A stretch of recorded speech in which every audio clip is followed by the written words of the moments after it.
So a very warm welcome to today's webinar from the UK Climate Resilience Programme. My name is Kate Lonsdale and I'm one of the two champions for the UK Climate Resilience Programme along with Professor Suraj Desai, and we're both based at the University of Leeds.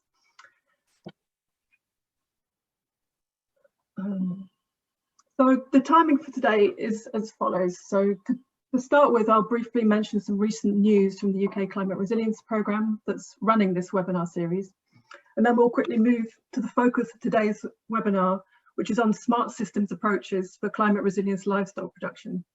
And first we'll hear from Professor Lisa Collins, who's the lead researcher on this project. And then we'll hear a response from Steve Irwin, the Agricultural Director at the Carrow Food Group Limited, on the relevance of the research for a meat processing company like Carrow.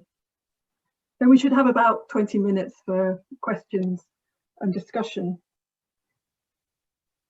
So a few reminders on how to engage during the webinar. We're using the Q&A function for questions, not the chat. Please add questions as they occur to you throughout the presentations. You don't have to wait until the end. You also have the opportunity to upvote other people's questions. So if you see one that you like, please vote for it and it will move up to the top, making it easier for me to spot. As participants, you will remain muted unless for some reason you're enabled by me. The webinar audio and slides will be shared after the event, and it will be made available also on our website through the YouTube link. So this webinar is being recorded. If you have any technical problems, please use the chat and we will try and help you. So the UK Climate Resilience Programme has been running for just over 18 months now, and we have about 2 years remaining.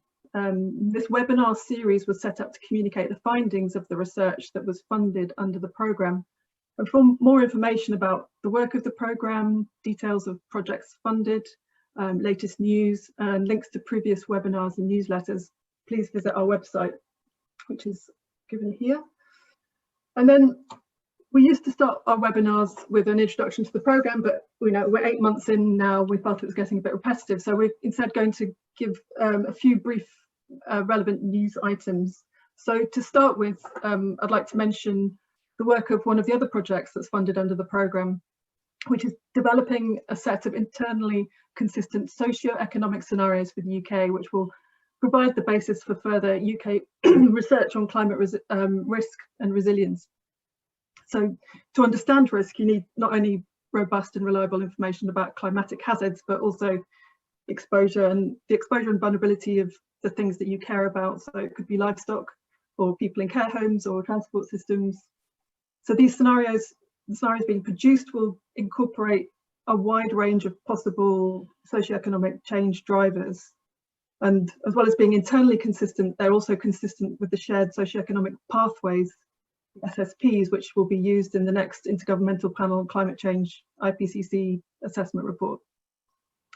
So this project started in January and will complete at the end of April 2021. And the team's already produced an academic paper, so that's pretty good going. And if you'd like to know more about this work and exactly what will be produced, there are links on the Socioeconomic Scenarios project page on our website.